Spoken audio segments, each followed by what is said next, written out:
talk about saving the planet, the conversation often gets tangled in science and policies and then technology. But underneath all the jargon and regulations, there's something far more human at work. People, teams, communities, the small daily choices of individuals who come together with purpose. Welcome back, listeners, to another very interesting and impactful episode of BizBlend Podcast. I'm your host, Sana, as always. And today we are looking at environmental change not as a science, but as a story of teamwork, training, and leadership. Because the truth is, lasting impact isn't created in a lab or at a government desk alone. It's built in the field, in businesses, in the hands of people who genuinely care enough to do the hard work together. So, listeners, today we are going beyond the science to explore how training and teamwork can drive real, lasting environmental change. And of course, I would love to introduce and share my incredible guest who is here with us. So, listeners, meet my guest, Andy Ellsmore. So, Andy, welcome to the show, and it is such an honor to have you here with us. Yeah, thank you, Sarah. Thanks for having me. Beautiful, beautiful. And Andy, I think it has been very rare when especially on this plan that um I have had any conversation, where businesses they are consciously working towards not only changing their internal environment but also contributing together towards you know uh, saving our environment, our mother earth. So thank you so much for doing this. And let's begin with your journey. I mean, you have spent over 20 years working on stormwater compliance and environmental solutions. So from your perspective, um, why is it often people and training rather than scientific knowledge, research, and all observations that determine whether environmental initiatives succeed? Yeah, that's a fascinating question.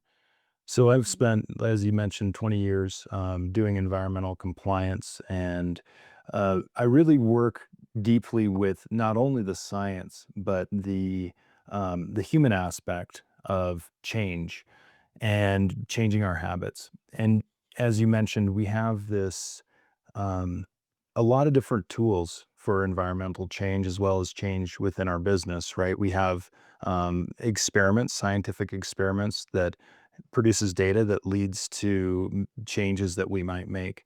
But ultimately, everything that we do involves human beings. And I know that I'm not a perfect human being and I have a lot of flaws. And one of the things that we've focused a lot in our efforts is ensuring that not only internally in our team, but also our clients can create a culture not only around, let's say, the environment, but very specifically certain habits and certain ways in which we do things that can have a tremendous benefit in terms of environmental impact in a really positive way. And those are the things that are oftentimes the most difficult to achieve. We may all agree on certain data, but it's sure hard to figure out how to get Mm. there. But if we can all understand the importance, um, that helps. But really, it's these really small habits and frameworks in which we do our work and conduct our daily lives that ultimately have the biggest impact. Yeah, yeah, of course. And there's no doubt in that. But then I would like to, before we proceed ahead, that, how exactly it is getting done. Um, I would like to bring in a bit of, what we are seeing. It could be that, I could be wrong with my perspective, but I think not only from education perspective, but systemic policies have been there.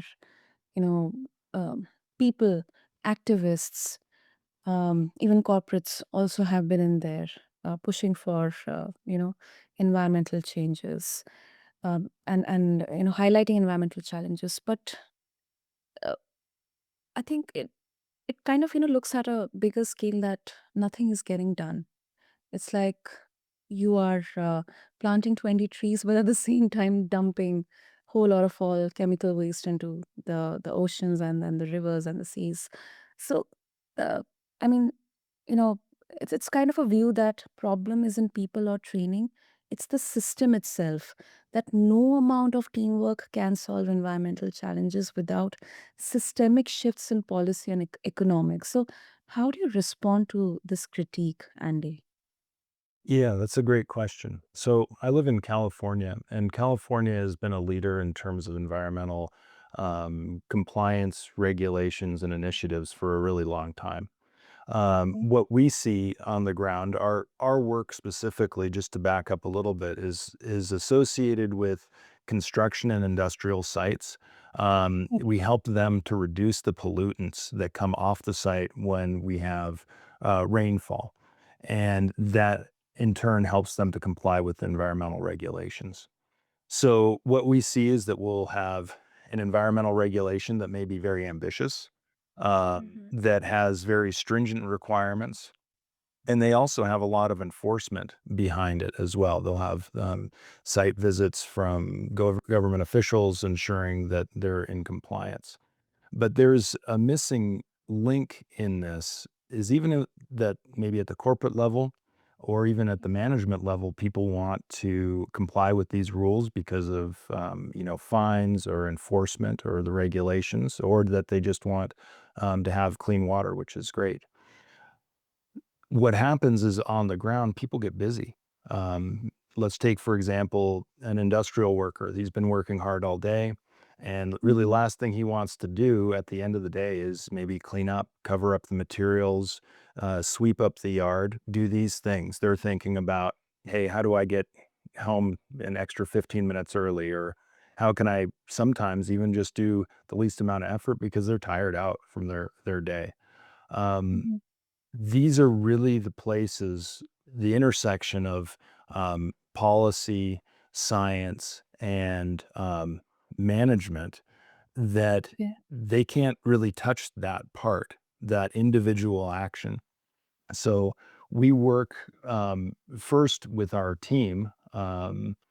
We have a team of trained experts, scientists, environmental consultants that we have our own frameworks and how we learn, grow, improve our habits in terms of our diligence and focusing on what our clients needs, how to produce things appropriately.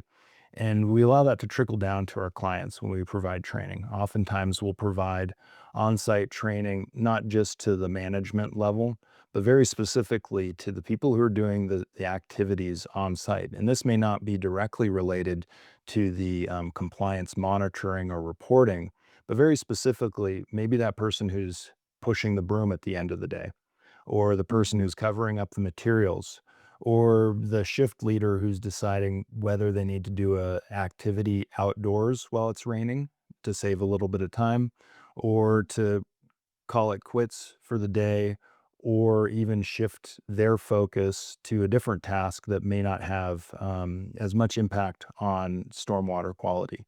All of these things are very difficult to do because they're individual decisions that people are making.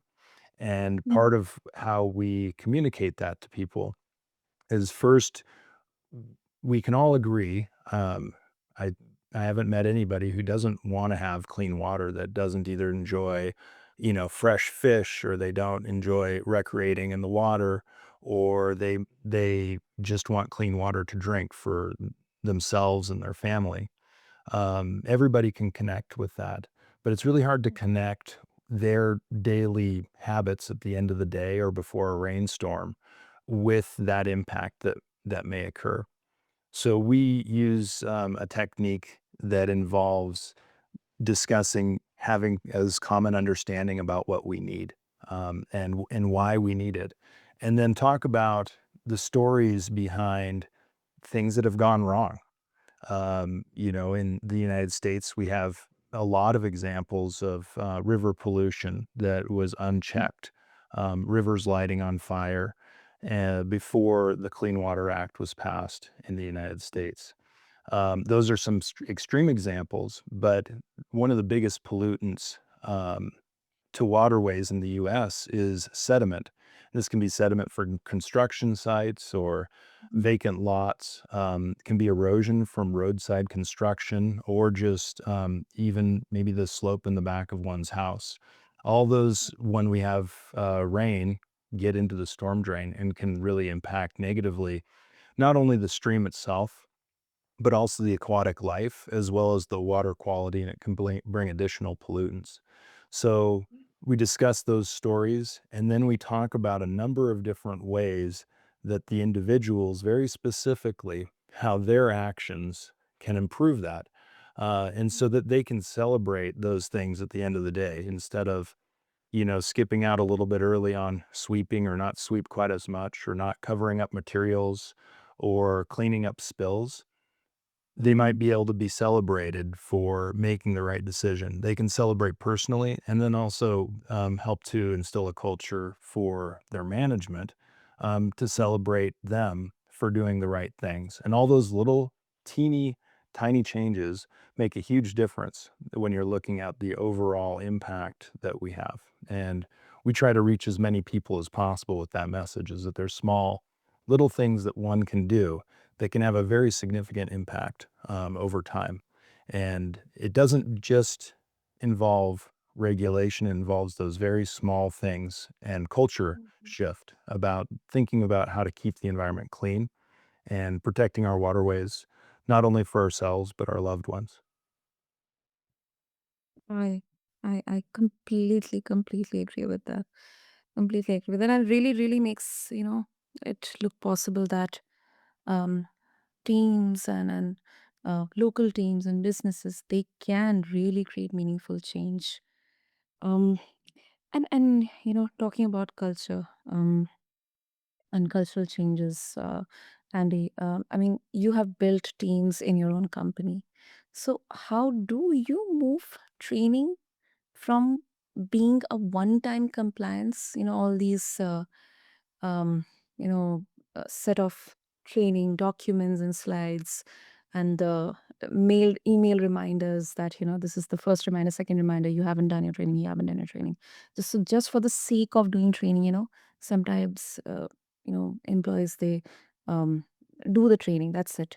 But how do you move this, how do you shift this approach from like a compliance, one time compliance box, to check into something that actually shifts culture inside organizations? Yeah, phenomenal question. I've been involved in a number of different companies, very large companies that have attempted to make cultural change, specifically around safety and environmental practices. I've seen some of them very successful, and some of them completely fall to the wayside and be neglected completely.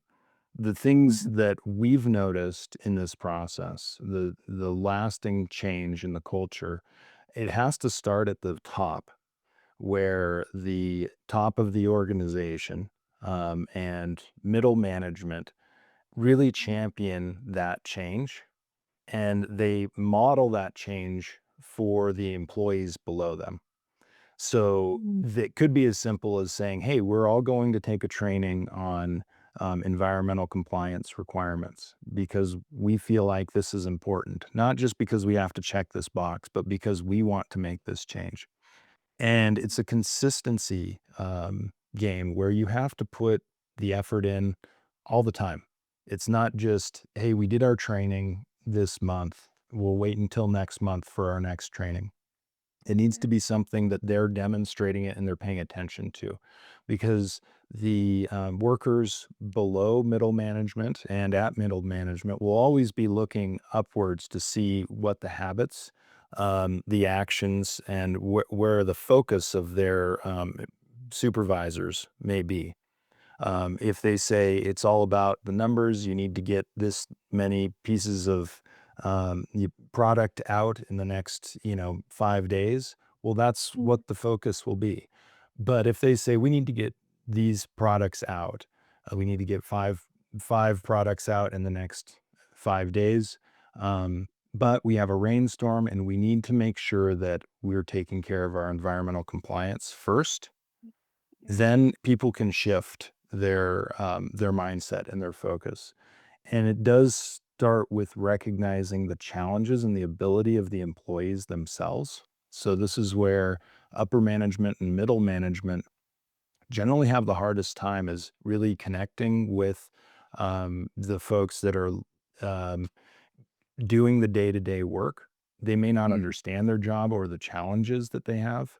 So part of what we do is facilitate that conversation and that discovery as to what the ability of the worker is. So as an example, if I gave the example of cleaning up at the end of the shift. Well, Yes.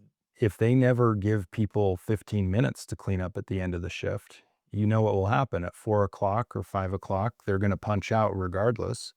But if Yeah. management doesn't give them 15 minutes to sweep up and they don't give them a reminder that that's important, and maybe it involves management coming out onto the floor and pushing a broom too.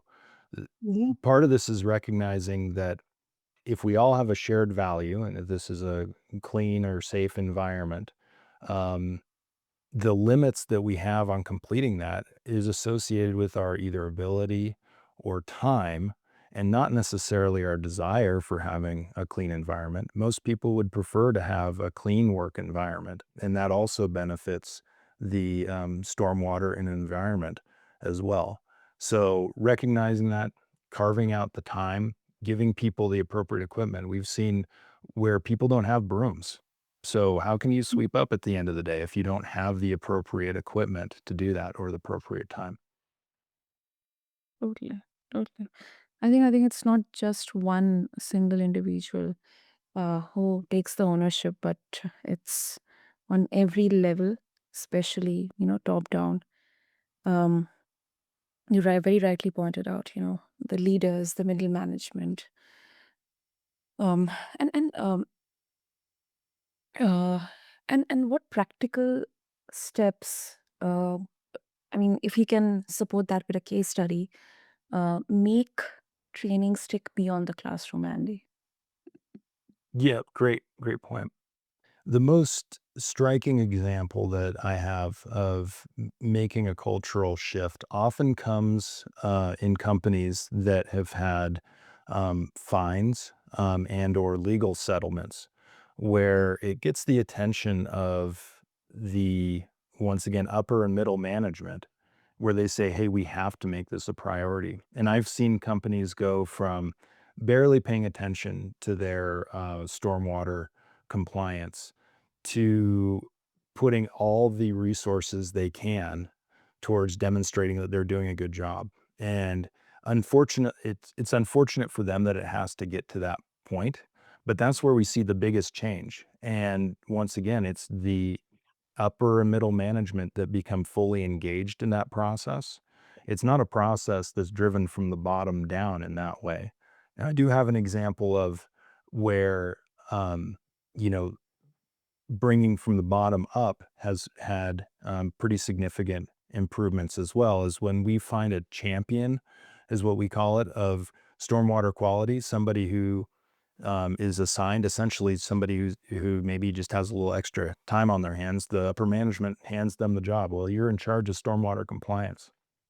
Okay. And when that person becomes a champion of stormwater, meeting the permit requirements, ensuring that their stormwater quality is good, when they're fully engaged in that, they can influence their coworkers and they can influence their management to make the decisions and changes they need. But they also have to have that support.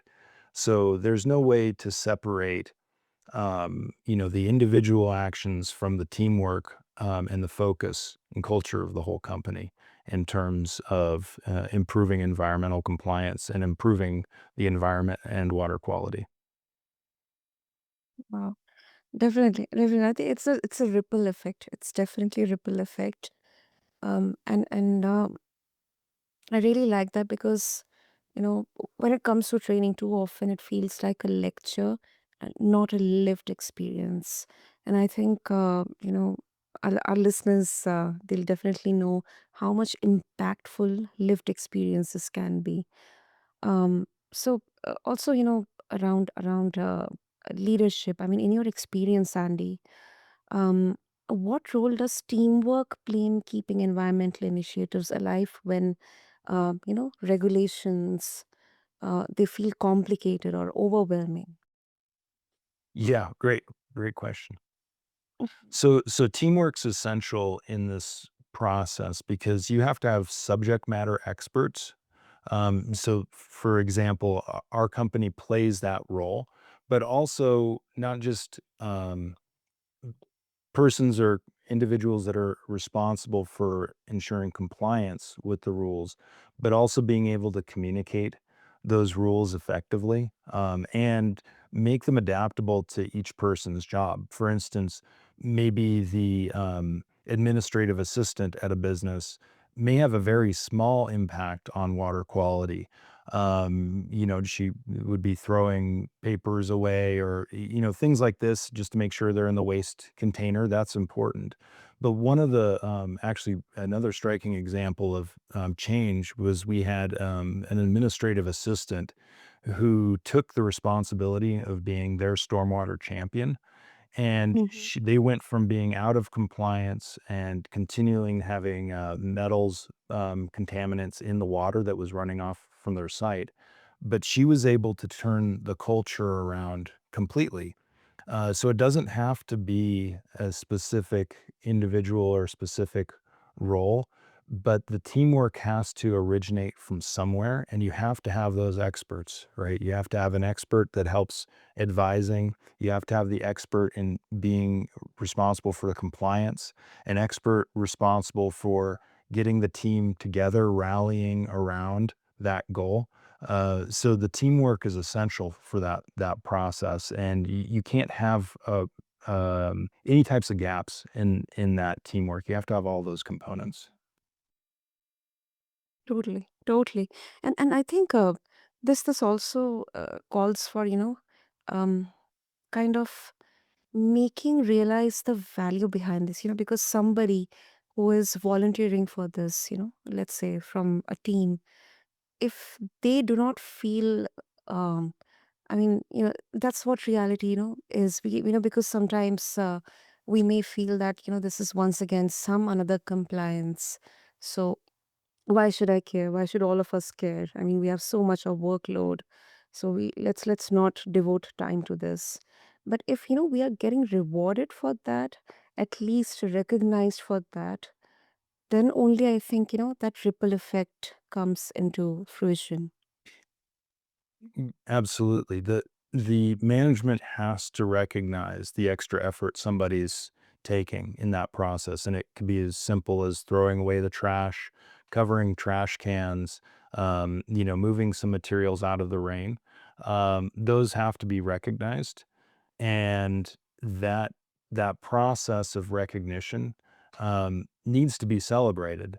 And even if people individually aren't getting the recognition that they deserve, and this goes for anybody really, um, when we recognize that we do something positive, either for the environment or for our community, for our coworkers, we should celebrate that we're doing something good. And that will make us, even in a small way, feel a little bit better about our day, that we've helped make others people's lives and or the environment better.